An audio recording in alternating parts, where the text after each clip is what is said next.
Mr. Greenhall.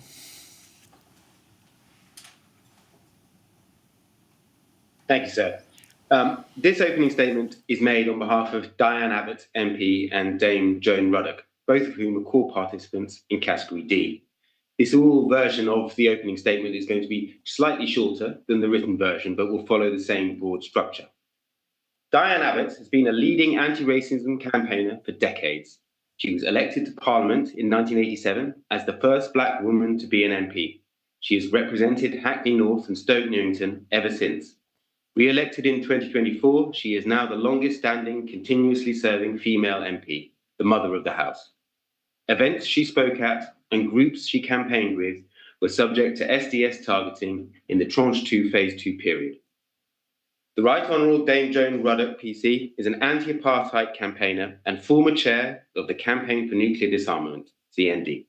She was MP for Deptford from 1987 to 2015 and held several ministerial positions, including Minister for Women, Minister for the Environment, and Minister for Energy and Climate Change. Documents disclosed in this tranche of the inquiry show that CND were the subject of extensive surveillance by SDS officers. Both Diane Abbott MP and Dame Joan Ruddock, who I'll refer to as the core participants, share a number of concerns which they wish the inquiry to address in its investigation of the SDS. These developed concerns raised in their opening statement for Tranche 2 Phase 1 and include 1. The targeting of MPs and the adequacy of disclosure. 2. Concerns over racial discrimination in the activities of the SDS. 3. Concerns over the use of information gathered by the SDS. And 4. Procedural issues related to the inquiry. Turning to the targeting of MPs and the adequacy of disclosure. Reporting on MPs was a central concern in the creation of this inquiry. In March 2015, in an urgent question in Parliament, Peter Hain requested that the remit of the inquiry include the surveillance on MPs named by former undercover officer Peter Francis. Those included these core participants. Both of these core participants, in fact, spoke in the subsequent debate.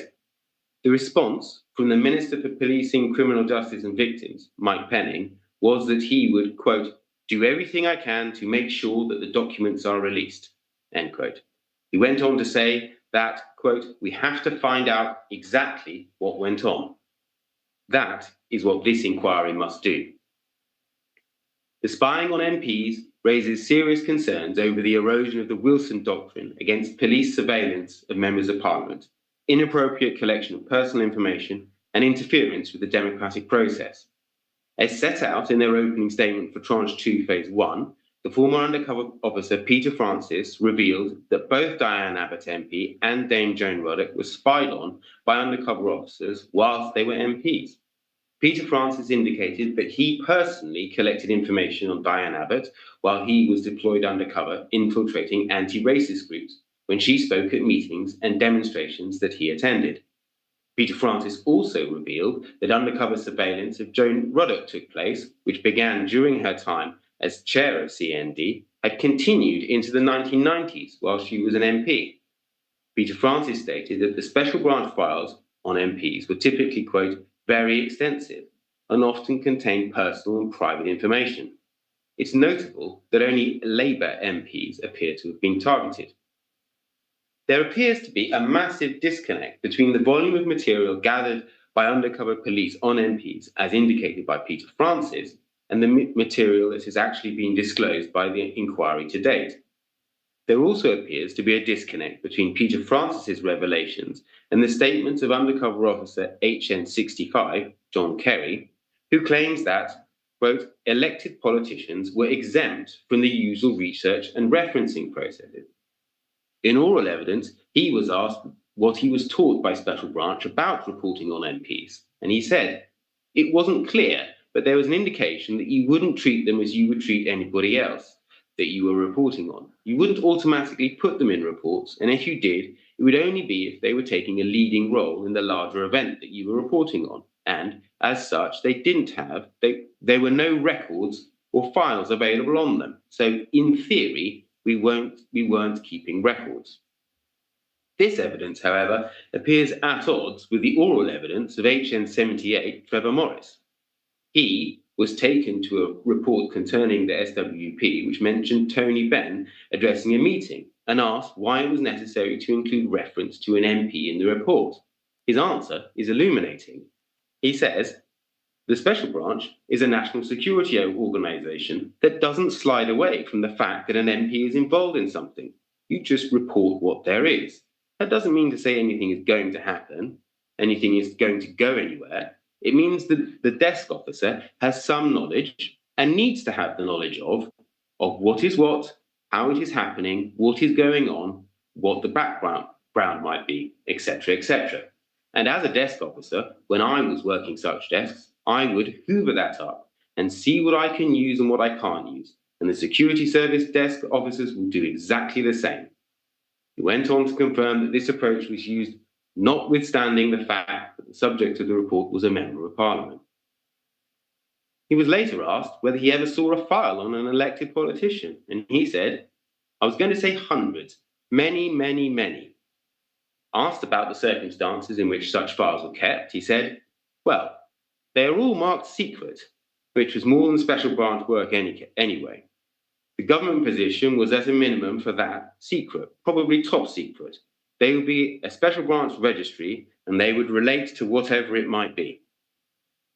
This reference to having seen many, many, many files on MPs appears to confirm the evidence of Peter Francis about the extent of reporting on members of Parliament.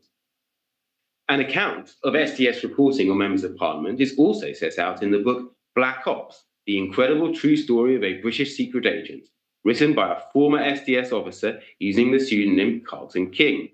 The book states, it is the job of the security service to vet and assess senior politicians. The branch assisted with this duty where and when required.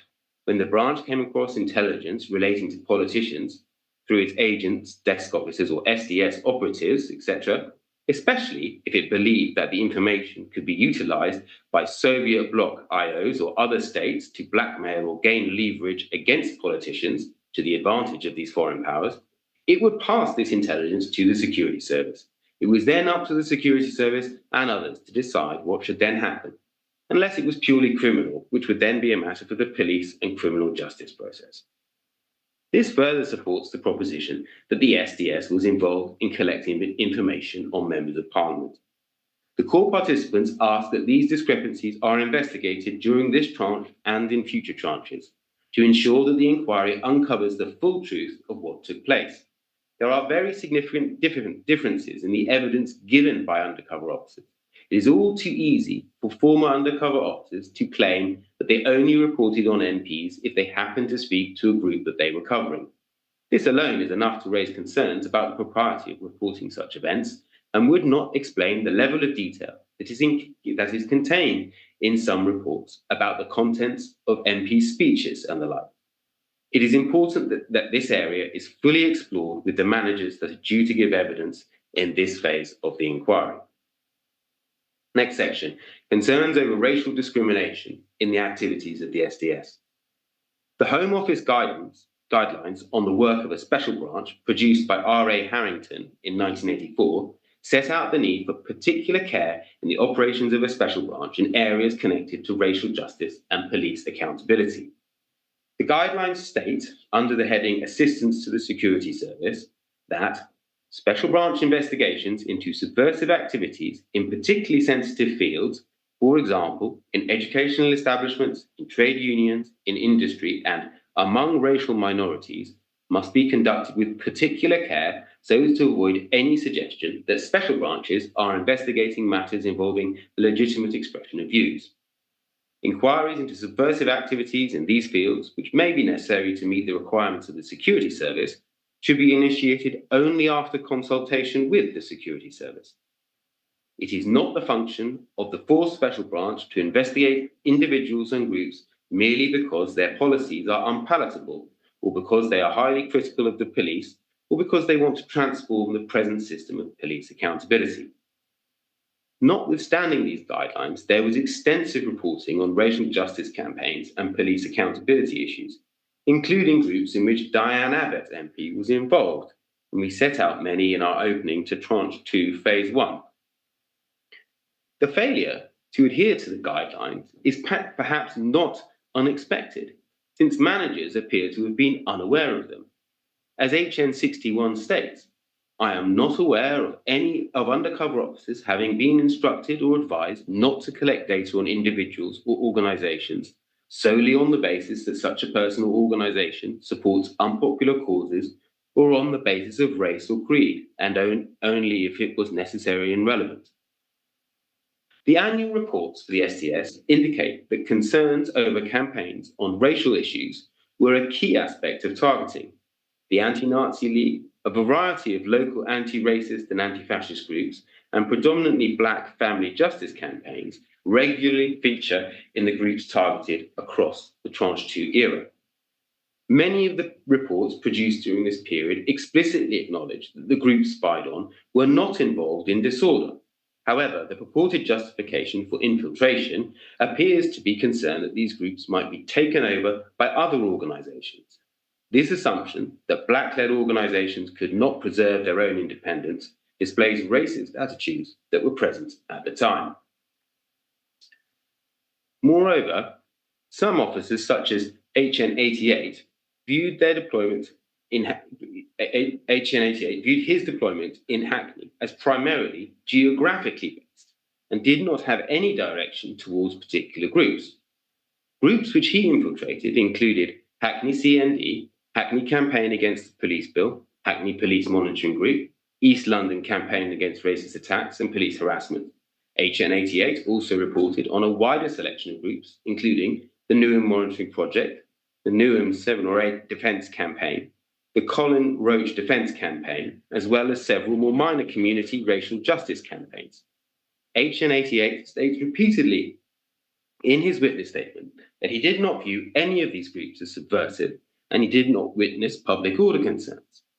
The danger of racial discrimination in a geographically based deployment targeting an area with a large ethnic minority population is obvious. Many similar concerns also arise from the deployment of HN 78. The relevant managers must be held to account for the instigation and continuation of such deployments without regard for the Home Office guidelines or concerns over racial bias, which are clearly present. Turning to concerns over the use of information gathered by the STS. It's clear that throughout the Tranche 2 period, the STS worked hand in glove with the security service. It's also clear that one of the primary purposes of the security service was vetting, and the STS played a crucial part in this.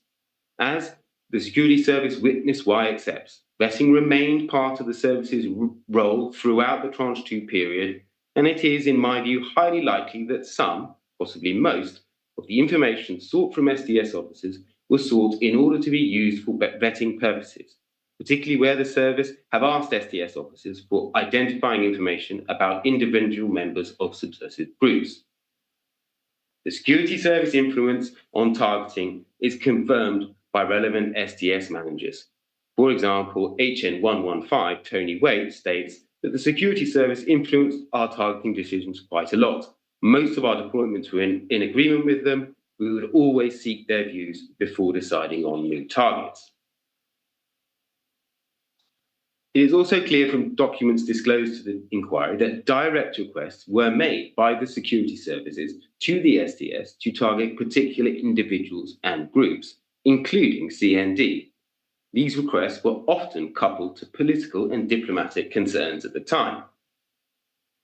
Many of those in the STS appear to have been well aware of at least the potential use of STS reports in vetting.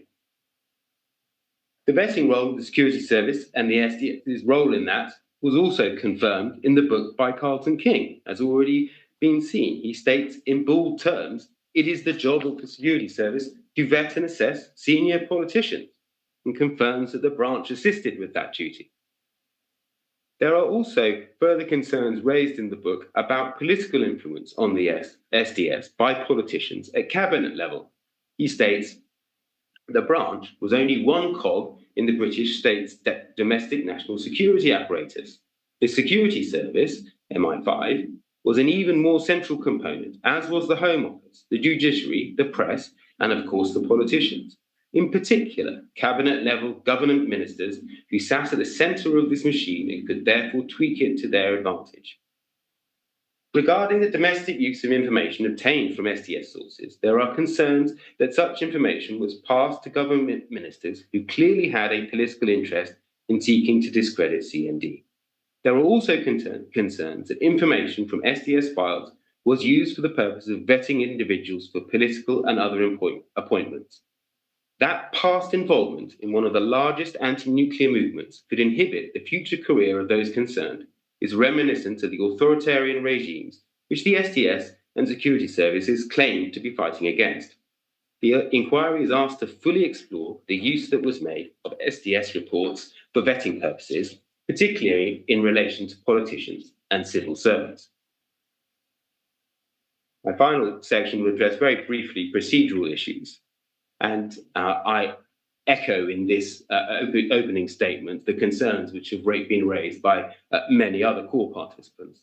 The disclosure and Rule 9 process for Tranche 2 has been heavily delayed for the non-state core participants, and that has had the effect of marginalising their input and in many respects excluding them from effective participation.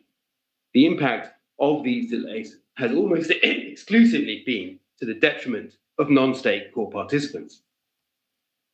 Similarly, the limitations on attendance at hearings has hindered the engagement of the core participants in the inquiry.